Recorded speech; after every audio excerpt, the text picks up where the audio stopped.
ভালোভাবে আশেপাশে তাকিয়ে দেখলাম উনি আমার পাশে বিছানায় বসে আছেন আর পিস্তল নিজের কপালে ঠেকানো, তবে আমার দিকে তাকিয়ে আছেন। আমি ভয়ে ভয়ে বললাম, দয়া করে আমাকে অকালে কবরে পাঠাবেন না মির্জা সাহেব।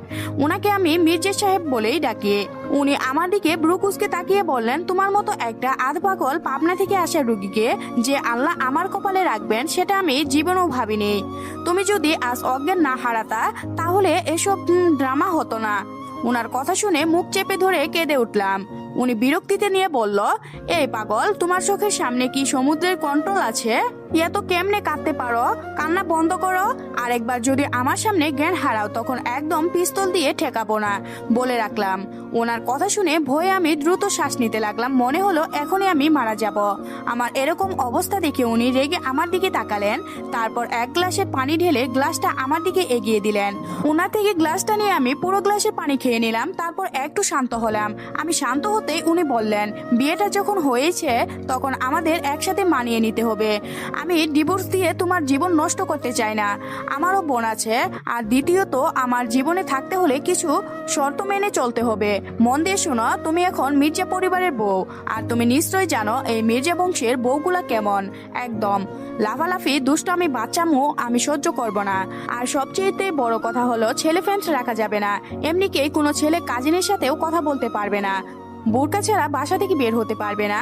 আর পড়ালেখা করবে ঠিক আছে, কিন্তু সংসারও সামলাতে হবে, যেভাবে আম্মু আর ভাবিরা সামলায়। বুঝেছ? ওনার কথা শুনে হা হয়ে গেলাম। আমি মনে মনে ভাবলাম, এর চাইতে তো জেলখানা ভালো ছিল। আমি জীবনেও ভাবিনি এই সংসার টংসারের কথা।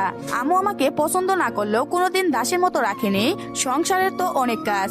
আল্লাহ, আমি তো কাজ টাজ কিছু জানি না বলেই চলে যা। আর উনি কি বললেন লাফালাফি করার কথা? এগুলো তো আমার রক্তের সাথে মিশে আছে। এগুলো আমি কিভাবে বদলাবো? এসব ভেবে আবারও কেঁদে উঠলাম। উনি আমার কান্না দেখে বিরক্ত নিয়ে বললেন, এখন কান্না করছো কেন? আমি কেঁদে কেঁদে বললাম, আমি তো কাজ টাজ কিছু জানি না, ভালোভাবে নিজের কাপড়গুলাই ধুইতে জানি না।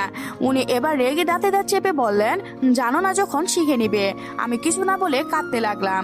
আমার কান্না থামছে না দেখে উনি বড় একটা ধমক দিয়ে বললেন, কান্না থামাও আর ফ্রেশ হয়ে আসো।